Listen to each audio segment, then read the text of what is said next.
introduce yourself and give us a bit of a history of this place?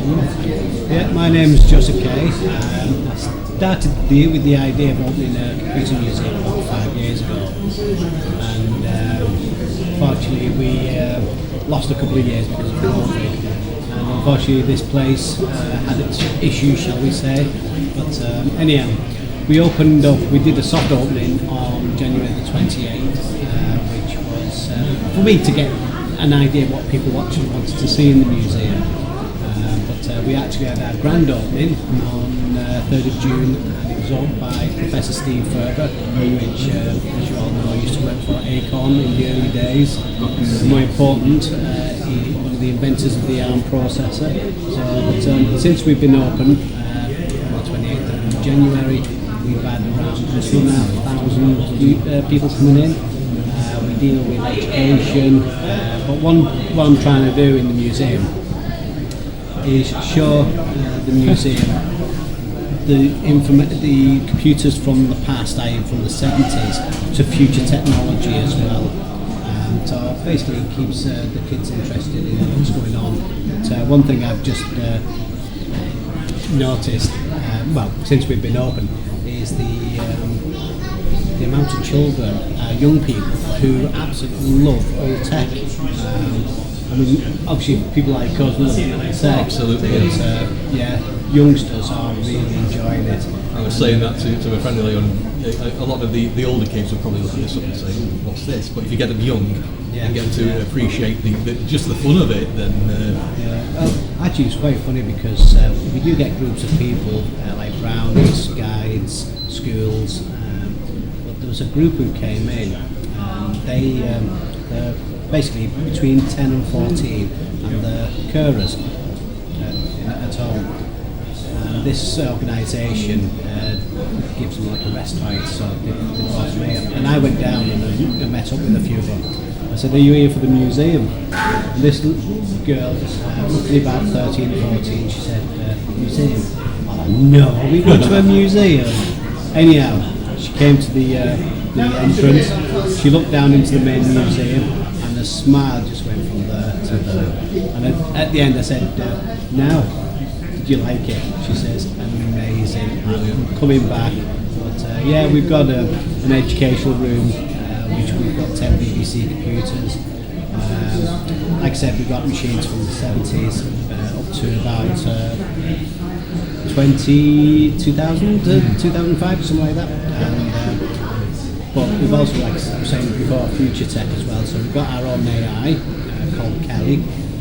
People of our age will remember Kelly LeBrock from Weird Science. That's it, yes. And we've got AI, we've got virtual reality as well. So I'm showing youngsters, as well as people our old age, how technology, how it all interlinks with each other. Absolutely, yeah. And in relation to that, this of course is going to go out as a virtual reality video, although I will release a standard format video of it as well. Yeah, I'll probably look better in standard. But there's that real sort of feeling of presence with the VR, of course. Exactly. So a little bit about yourself then. So what's your computer background? What was, say, your first computer, if one is memories of? The first computer I ever touched was at school in 1979, which is the Tandy TR-80 Model 1. 79, that's quite early. Which the school bought, and it was just basically a computer and a monitor.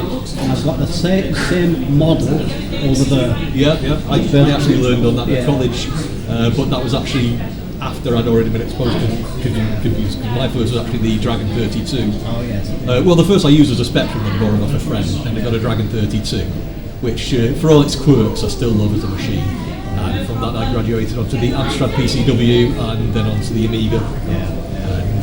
But you never forget your first love. No, you don't. No, absolutely. Mine was the Vic 20, which we've got down there. And, with all of its, what was it, 5K of memory? 3.5K. 3.5K, yes. wow.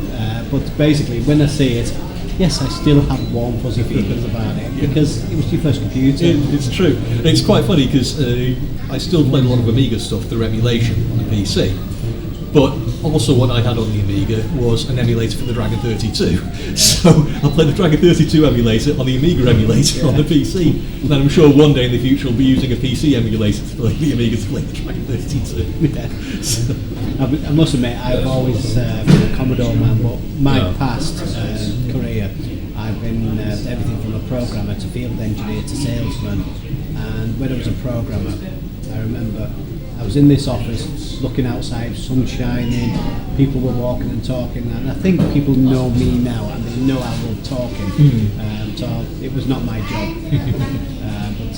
I mean, to be perfectly honest with you, we've had our ups and downs setting this place up, and at one point I was actually in the middle of the museum putting the carpet down, and problems were hitting me from all sides, and I'm thinking to myself, it's never going to open.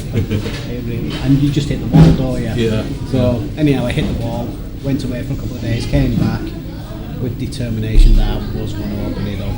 And today, is one of the wonderful days. You're having obviously the opening.